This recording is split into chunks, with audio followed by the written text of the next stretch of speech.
Welcome to our live stream here at Survivoneers. If you are new to Survivoneers, here we like to talk about spirituality.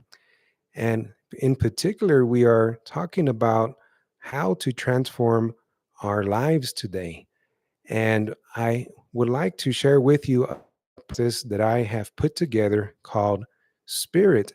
And each letter of the word Spirit stands for a step for us to take. It's a process for us to transform our lives. And again, if you are new to Survivoneers, I'm glad that you are here.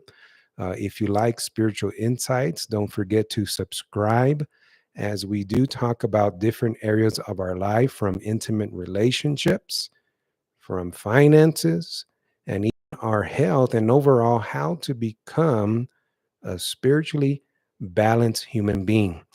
So let's not waste any time. Let's jump into this process that we are going to talk about, which is called spirit transformation. And again, each letter has a step for us to take in order that we should transform. Before I begin that, keep in mind that it takes time for transformation and it takes dedication. And so we need to be patient in whatever we are trying to conquer in our lives. It takes time. So the first letter that I would like to share with you is the letter S in the word spirit, which means surrender. But we are not talking about the word surrender in a sense that we become a doormat or we become a person that is taken advantage of. We are talking about spiritual surrender. And what spiritual surrender is when we set aside our opinion, we set aside our ego that likes to tug at us, and we humble ourselves, the spirit of humility, and we accept whatever that situation is. Maybe we are just getting a divorce. Maybe we broke up with our intimate partner. Maybe we are having a very difficult time in our finances and just trying to catch up and stay afloat in life. Or maybe we heard some news about our health that we are not too happy about, and now we are worried and maybe have some anxiety. And so the first step in transformation is to spiritually surrender to what is, and we accept it, because the more that we fight that situation, the more that we add coal to the fire, it does not help us to humble ourselves and have a clearer state of mind in going through that process. There's an old, there's an old ancient saying that says, "Count it all joy when you are going through trials." And this world is full of chaos and trials and tribulations. We're all going through something. And so what we want to do is to make sure that we are properly approaching these problems. We don't want to become angrier. We don't want to go into a state of depression. What we want to do is spiritually surrender, be at peace, and accept the situation. And this will open up the next step for us, which is the letter P in the word spirit, which is to be present. What do we mean necessarily by staying present in this very moment? Right now, in the present moment, you are watching this live stream and we are talking about transformation. And hopefully, there are not other distractions that would keep us from learning what we have to share today. That's being in the present moment. And of course, I know that we are in a life full of distractions and we are sometimes just distracted by certain things pulling us in another direction when we want to be focused on this. And so living in the present moment means that we are not thinking about the past, we are not thinking about the future. What we are doing is appreciating what is in front of us, because what happens when our mind wanders to the past? And sometimes, usually, when we are thinking about the past, it is sometimes negative things that we have done in our past that maybe we are not proud of and we are hard on ourselves. and we have not forgiven ourselves of the past. And so we have that constant thinking cycle, and it does not allow us to enjoy the present moment. And it's the same thing with the future. We are worried about what's going to happen next. We are worried that that bill that we can't pay is going to cause many problems. We are worried that something in our life is going to come up and it's going to just create all kinds of chaos for us. And now we have anxiety, and we are constantly thinking about past and future. And what this does, we must be mindful of this, is that it robs us of the present moment. Think about presently what we have and express gratitude, and you will begin to see that that worry, that anxiety begins to subside and fade away. And so this is why in one of the steps of transformation is that we are making sure that we are living in the present moment. Here is the other step in the word spirit, and it is the letter I, which stands for internalize. And when we internalize, it sometimes can have a negative connotation. And what we mean by that is if someone were to give us a negative comment or a criticism, whether it's negative or positive, sometimes we internalize that as true, and it is not true. And so we get bent out of shape sometimes. We sometimes blame the other person for making that comment, but we have control of our emotions. We have control of what enters into our spirit. And so internalizing can be negative, but what I would like to elaborate on in the letter I here for internalize is taking care of our limiting beliefs. That is to say that we may feel like we're not good enough. We may feel that we're not adequate in what we are trying to achieve in life, a goal that we are trying to achieve, a position that we're trying to take at work, or maybe we are a public speaker or wanting to speak in public, and we have that constant negative voice saying, "You're not good enough. You can't do this. What are you doing? You don't have experience in this." And you get the point. It begins to beat upon our mind and spirit and brings us down. And so we have to be careful with limiting beliefs. We have to believe that we can transform, and we internalize that instead of the negativity. We have all the resources we need in life to transform. It is up to us to put it into practice. But we will talk about that in just a few minutes, a little bit later. The next letter that I'd like to share is the letter R, and this stands for renewing the mind. And I know this sounds simple, just change your mindset, don't do these things, but that's not what we're talking about. We're talking about a deeper sense of renewing the mind. Let's take a moment to see how the mind actually works, and particularly how the brain works and how our thinking can affect the entire being. When we take a path, and that is a path mentally or a decision that we make, it is literally creating a pathway in our brains. And when we do it over and over and over, it is literally paving a path. And so when that situation comes up, it could be a habit that turns into a habit, and we take the same action. Now our brains are so used to taking that action, it now becomes a part of us. And so this has now hardwired and also mentally wired us to take and make that same decision every time.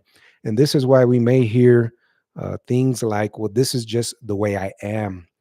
This is just the way I was brought up or born.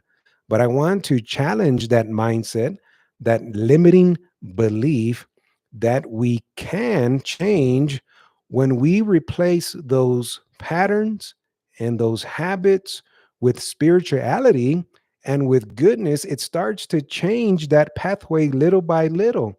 And it starts to heal those old wounds in life. It starts to spiritually balance us. And so the next time that temptation, whatever it is that you are trying to overcome, maybe it's weight loss, maybe it's having a better, more fulfilled, intimate relationship, maybe it's trying to increase your income and get out of debt or improve your overall situation, or just taking care of all and have well-being. Whenever that situation comes up and we now take the new path with mind that we are renewing every day, now little by little it starts to mold us in a good way. And this brings us to the next letter, which is I in the word spirit here. So far we have surrender, we have living in the present moment, have internalizing in a good way, believing that we can, and renewing our mind. And now we implement.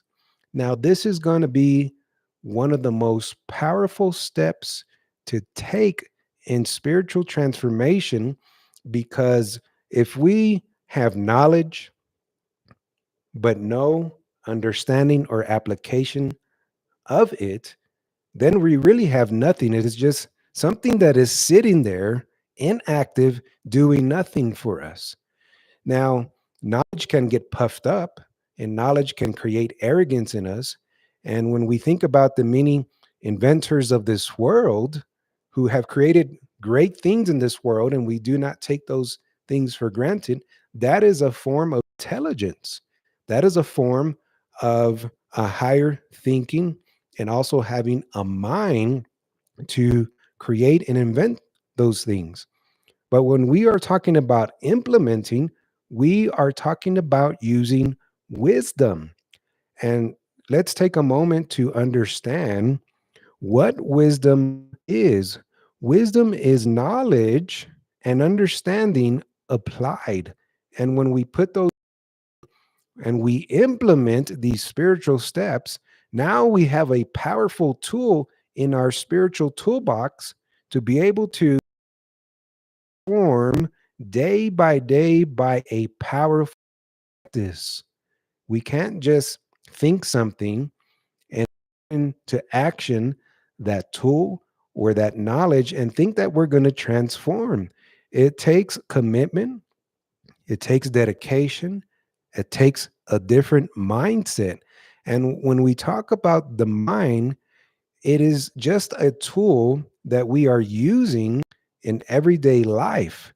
And it is just something that helps us to make everyday decisions. This is the mind. When we talk about spirit, which is the entire being, mind, body, and spirit make reference to the entire human being or the human constitution. And we are a tripartite being. We are three parts. And so when we talk about the mind, keep in mind that it is just a tool. When we are talking about spirit, we are talking about consciousness. And consciousness, that's where true decisions are made. That's where we have spiritual balance. And the ego, which is always trying to get us to do something that we don't want to do because we are acting out of anger, we are acting out of being impatient, and the ego's always trying to get us to listen to its negative voice instead of consciousness. And so consciousness is the powerful thing that we already have within us. You already have what you need to transform in life. We just have to tap into it. We have to awaken spiritually and begin to enjoy inner peace and joy. And so surrendering to the present, or surrendering to the present situation, being present instead of past or future, internalizing, believing that we can change, and also renewing the mind, and then putting into practice these spiritual steps. Now we have the letter T, which is the last letter of the acronym SPIRIT, and that is transformation. You will see that transformation will eventually take place with patience. I want to just take a minute or two and talk about wisdom. Recently, there was a situation where a captain ran into a bridge, and they claimed that the power went out on the ship. And so it caused it to deviate from its course, and it collided with the bridge. And when this situation happened and I learned of it in the news, I thought about the word wisdom. When we think about the word wisdom and you look at the history of it, it in the original Greek language, it means that it makes reference to rope pulling. And rope pulling is considered a guide for ships and those large vessels that come in. And being from South Texas near the Gulf, I have seen how those vessels come in and you have tugboats. And the tugboat's job is to properly steer the captain in the proper directions so that there will not be something like colliding with another object. And the old word wisdom means knowledge and understanding applied, and also guidance. And I thought about this when that situation happened, that wisdom was not present, and it caused a chaotic and a consequence of that situation. And so let's be mindful that wisdom is here for us. It's calling out to us. We think about technology today, the internet, books, YouTube videos, speakers that we enjoy hearing, and all these influences that are out there for us to grab and take our wisdom. It is everywhere, it is at our fingertips. And there's really no excuse to equip ourselves spiritually with wisdom. Of course, we are not perfect beings, but we strive to be complete. We strive to be better human beings. And so, this is the spirit process. Remember, surrender, presence, internalize, renew your mind, implement, and transform. This is the spirit process. And I believe with all my heart that if you follow these steps and you do it wholeheartedly and not just in a mediocre way, you will begin to see transformation in your life. So I encourage you to take these steps and put them into practice in your life, and be patient with yourself. Don't be so hard on yourself, and give yourself time to transform little by little, and you will see success in your spiritual life. Again, this is Survivoneers. And if you have not subscribed to our channel, I encourage you to subscribe if you have enjoyed this live stream as we continue to talk about our spiritual walk and our spiritual journey. And if you like insights like this, I encourage you to subscribe to the channel, like this video, and maybe share it with someone that is needing transformation in their lives, that you know it could be helpful for them. And if you have questions, or if you have want to leave feedback, please put those in the comments. I do take the time to read that. And also, I'm always looking for ways to improve our discussions on spirituality.